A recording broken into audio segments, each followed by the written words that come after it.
With the new formula introduced to the Anatomy podcast by most recent guests before this episode, really, that being Brandon O'Neill and Isaac Clarkson from Vile Revelation.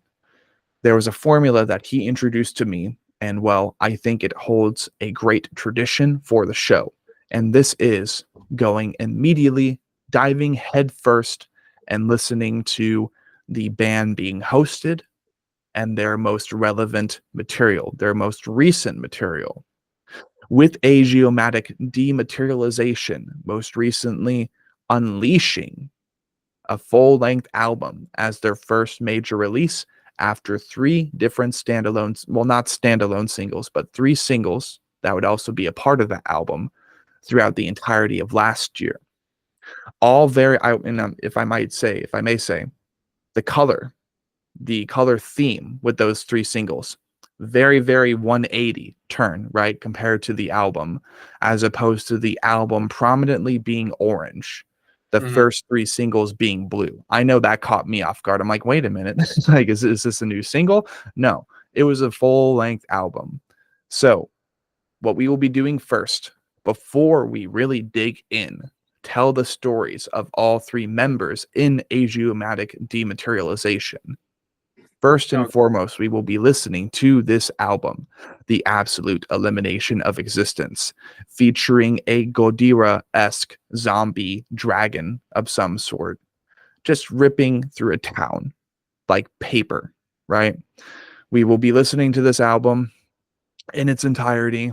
And if anything, if I may encourage that, basically because of prior examples and how those kind of interfered with the quality of the front to back session, as well as the under the skin track by track lyrical analysis session afterwards. And let's listen to The Absolute Elimination of Existence.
All right. Mhm. Okay, we are good. It's our third or fourth listening of this album today because we are we yes we arrived from the rehearsal and here we are. Fair enough. Yeah. So you guys, let's see, you guys have been doing your homework all day, just listening to your own material, just like kind of Yes, refreshing on it and make sure that possibly like near future, if you guys are wanting to do like live, of course you got to rehearse the material, rehearse the most relevant, most recent material. But that was a fantastic album, really, really fun to listen thank to. you. Of course, I can definitely say that with the front to back listening formula, usually right afterwards, I will do a review. So I'll kind of speed run through that process and then we can go ahead and get the podcast itself started. Starting off with lyrical context, like basically, as per any front to back session, really, it's all about listening first. Seldom times I am sent albums beforehand. And then I'm also told about basically the lyrical contents, the lyrical context of what's going on, but this is definitely more formula. It will be nice though to go ahead and conquer the context of the lyrical material later in session tonight for you guys. But until then, we'll go ahead and leave the lyrical content neutral, the lyrical rating neutral. As far as vocal rating, I would easily say that my vocal rating for this record would be 8 out of 10. Honestly, really, really solid vocal, like really good first Понял, да. impression. I Мгм. can definitely compare you to Alex Terrible, just with how like deep and how low your vocal register is capable of going. And I would even go as far as saying that you're a good mix between Duncan Bentley and Alex Terrible, which are two very iconic vocalists, whether for slam or deathcore. So we'll go ahead and give that vocal rating an 8 out of 10. I mean, really, the only two parts that are missing is just I know that you have a lot more potential. And I know that going into the near future, well, people will understand who the vocalist of Agiomatic Dematerialization is and how he distinguishes from other vocalists. So the only reason you don't get a 10 out of 10 is because I know that there are a lot of things that you will be doing in the near future that continue to help you distinguish from other vocalists and make you your own vocalist. Так. Mm, Yes, one moment, please. I will translate it to Right, of course. guys. Ну, короче, потому 8 из 10, потому что, грубо говоря, есть потенциал дальше куда расти, грубо говоря. Ну понятно. С Ну, запасом. во-первых, здесь нужно понимать то, что на записи ни я не ходит. Да, вот сейчас мы... Можешь сразу сказать, да? Скажи, конечно, что Серега поет. We have two things to say about the vocals. Let me introduce us as members of band. It's Kirill, the founder and the drummer of the band. Yes, Sergey, he is a vocalist, and me, Roman, I am the guitar player. So about the vocals, the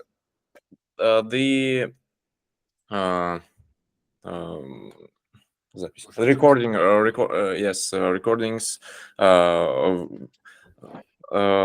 was done by the other vocalist, and Sergey took part in recording some, ну, как правильно сказать, ну, типа, да, вот какие-то части. He recorded some parts of the album. The most of the vocal parts, yes, he was like featuring parts.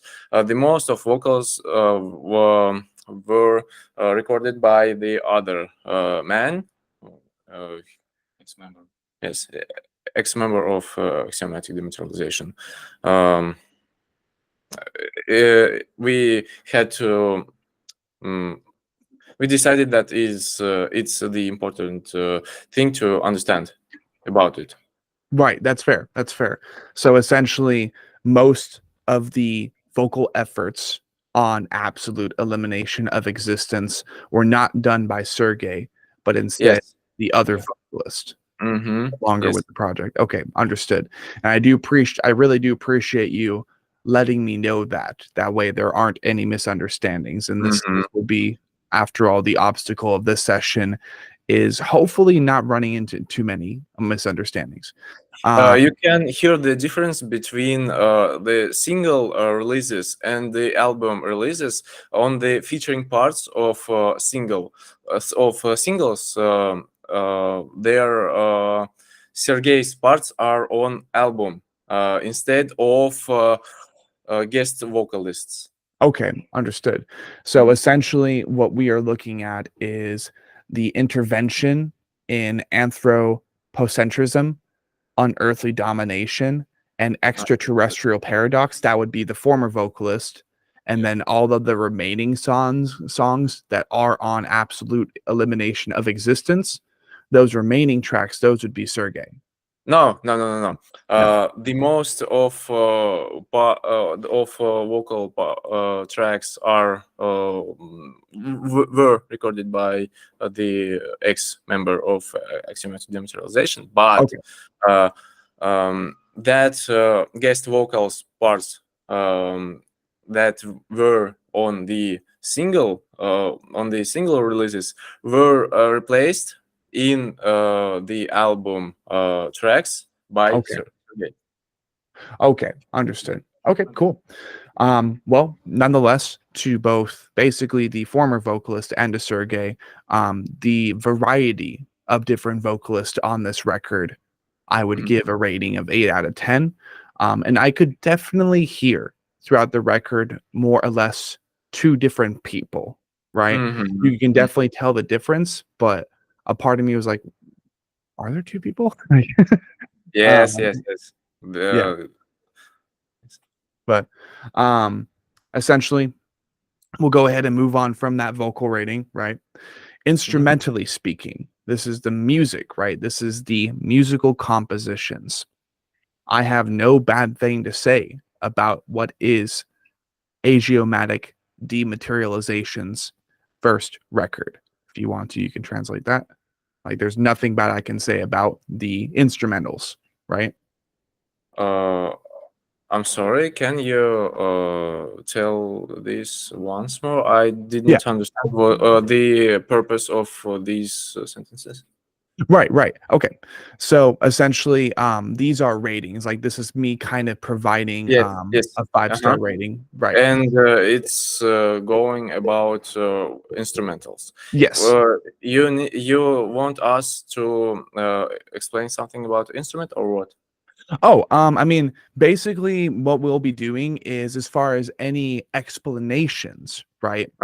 As any like commentary that you have for how you did the instrumentals or the vocals, we will be doing that later in session, but more or less I was letting you know, like, if you wanted to translate between you and your drummer, essentially, like, there was nothing bad that I had to say about the instrumentals. Like, the instrumentals were really good. Окей. Понятно, то, что по инструментам вообще без каких-то моментов придирки. Типа там прям все. Yes. Okay.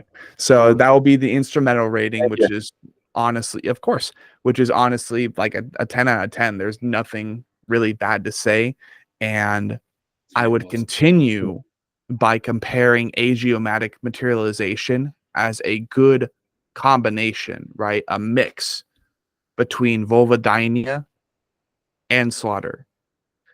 It is really good. Really good. That's an interesting opinion. We have we had or have не, даже не в этом дело.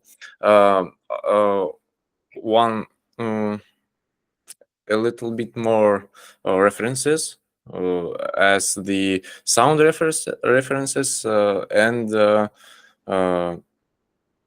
conceptual and genre references.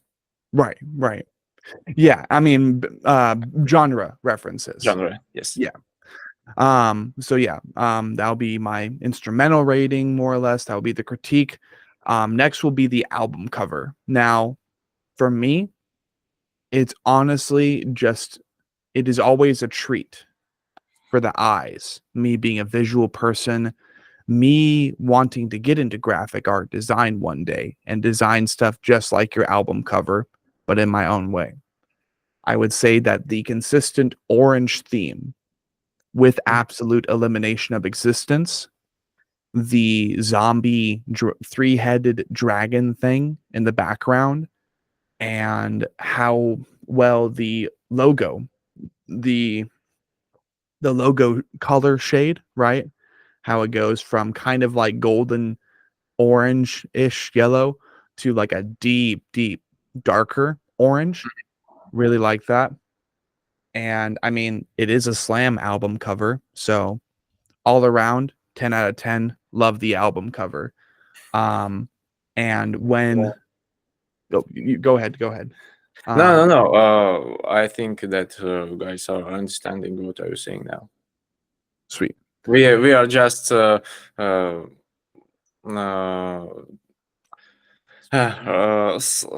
commenting between ourselves. Your reaction. Right. Fair enough. And then, I mean, last but not least, overall rating, right? Because we just listened to this album. For you guys, it is the third or fourth time today. As you guys were doing rehearsals earlier, you've kind of cycled through this album quite a bit just today. Mm-hmm. After cycling through it once myself, I would say that this is probably like one of the best Slam albums of the year so far for me. Thank you. I can say for myself that this album never gets too boring to me. Always it's like refreshing for me. Yeah, naturally. So, I mean, you've been working on it for so long. Of course, by now, finally getting it out to the public, it's like, okay, cool. We got that out. Now time to move on and just create even better stuff with time. Yes. You know, I completely understand that. As a tortured artist, that's usually what we call it over here in America. It's like you never want to settle. You never want to get stale. You want to continue expanding and just get better and better. So, yes. I mean, I completely understand that. So, ladies and gentlemen, and everything possibly in between over on my Sean Cross channel, my main YouTube personality condensed into a channel of now 926 different videos, talking with bands all across the world, checking out music for bands all across the world. That will be the front to back session for absolute elimination of existence.